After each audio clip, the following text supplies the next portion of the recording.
আমার খুব ভালো লাগছে, সুন্দরী সুন্দরী মেয়েদেরকে দেখতে পাচ্ছি। আমি ওয়েস্টিনে খাই, ওয়েস্টিনের হাঁসের মাংস খাই, বাট আমার ওখানে খাওয়া হয় না। আমি তো ওয়েব ফিল্ম করেছি আর সিনেমাও করছি। এই ধরনের প্রোগ্রামে আমার এই ফার্স্ট টাইম আসা, সো এসে খুব ভালো লাগছে। আমার তো খুব ভালো লাগছে, কারণ এটা শুধু অ্যাওয়ার্ড শো না, এটা একটা বিউটি পেজেন্ট। সো আমার এই ধরনের এক্সপিরিয়েন্স আগে ছিল না, সো আসার পর আমার খুব ভালো লাগছে, সুন্দরী সুন্দরী মেয়েদেরকে দেখতে পাচ্ছি। আমার তো খুব ভালো লাগছে। একটা তো অনেক ভিউজ হয়ে গিয়েছে অলরেডি 2 মিলিয়ন। আর আজকে একটা রিলিজ পেলো, সেটার নাম হচ্ছে দিলে বাজে কাওয়ালি। সো এটা একটা আইটেম সং ছিল, সো আপনারা দেখবেন, অবশ্যই ভালো লাগবে। আর আমি একটা সিনেমা করছি, আমার শুটিং মানে প্রায় শেষ, আর কিছুদিন বাকি আছে।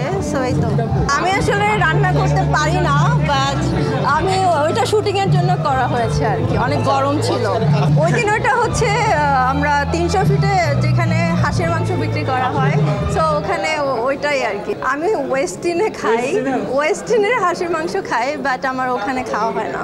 ও মনে হয় রিসেন্টলি খাচ্ছে, বাট আমি তো অনেক আগে থেকে খাচ্ছি।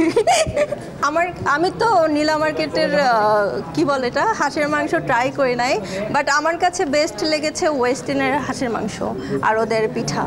ব্ল্যাক ড্রেস পরে আমার মনে পড়ছে না, মেবি আমার ফটোশ্যুট ছিল কোনো ড্রেসে, সেটা দেখতে পারেন। রিসেন্টলি তো অনেক কাজ করছি আমি, সো ওগুলাই দেখতে পারেন।